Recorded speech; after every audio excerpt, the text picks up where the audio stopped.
القوة العسكرية للمملكة تقلق الإسبان. قاذفات صواريخ ودرونات انتحارية. لا تنظر مدريد بعين الرضا إلى تطور العتاد العسكري المغربي خلال الآونة الأخيرة، خاصة بعد الاتفاق المبرم بين الرباط وتل أبيب، الذي سيفتح الطريق أمام بلورة صناعات عسكرية مشتركة بين الدولتين في الأراضي المغربية.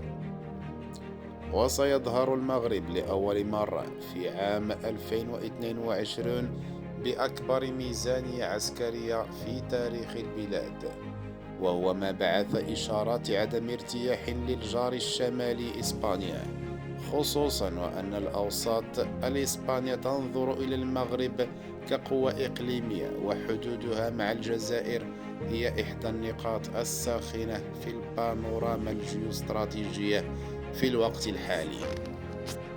وأشارت صحيفة فوز بوبلي الإسبانية القريبة من الأوساط الإسبانية الرسمية إلى أن المملكة اتجهت منذ سنوات إلى الرفع من ترسانتها العسكرية، وباتت تفرض نفسها كقوة مهيمنة في شمال إفريقيا.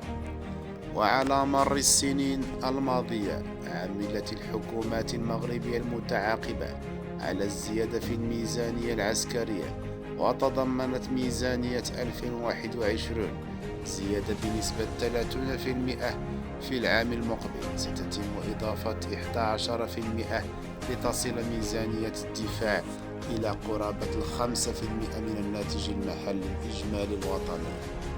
وأبرزت التقارير الإسبانية أن إعادة التسلح هذه بالتوازي مع عمل دبلوماسي دقيق جعل المملكة المغربية تعزز العلاقات مع بعض القوى العالمية الرئيسية مثل الولايات المتحدة وإسرائيل وألمانيا.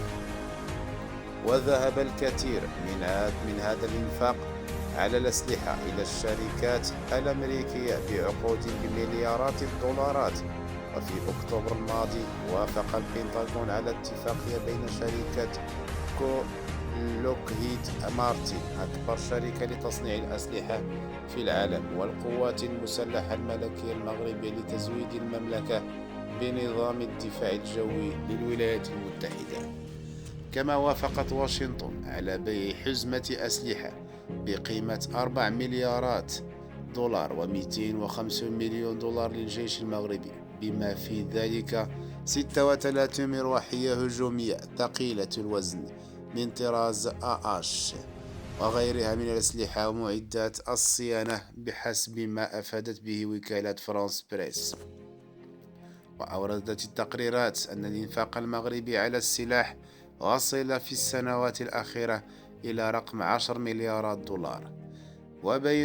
وبينما تجد الرباط شريكها المفضل في الولايات المتحدة الأمريكية، فإن جارتها ومنافستها الرئيسية تفضل روسيا والصين. الجزائر تضاعف عملية الاستثمار العسكري المغربي ب 970 مليون دولار.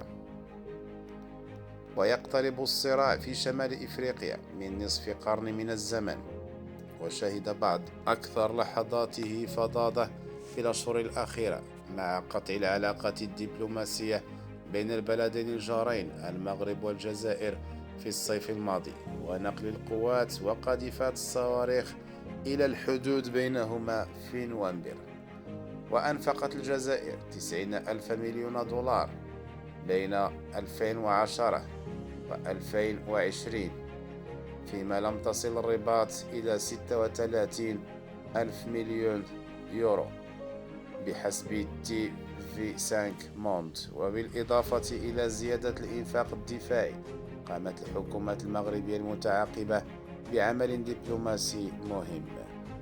وقد انضمت الحكومة الألمانية الجديدة هذا الأسبوع إلى قائمة الحلفاء الأقوياء التي اكتسبتها الدبلوماسية المغربية في السنوات الأخيرة، إذ أبدى المدير التنفيذي الجديد للحزب الاشتراكي الديمقراطي أولاف شولتس دعمه للمغرب في نزاع الصحراء لمغربية الصحراء بهدف حل الأزمة الدبلوماسية التي أثارتها الرباط في مارس الماضي.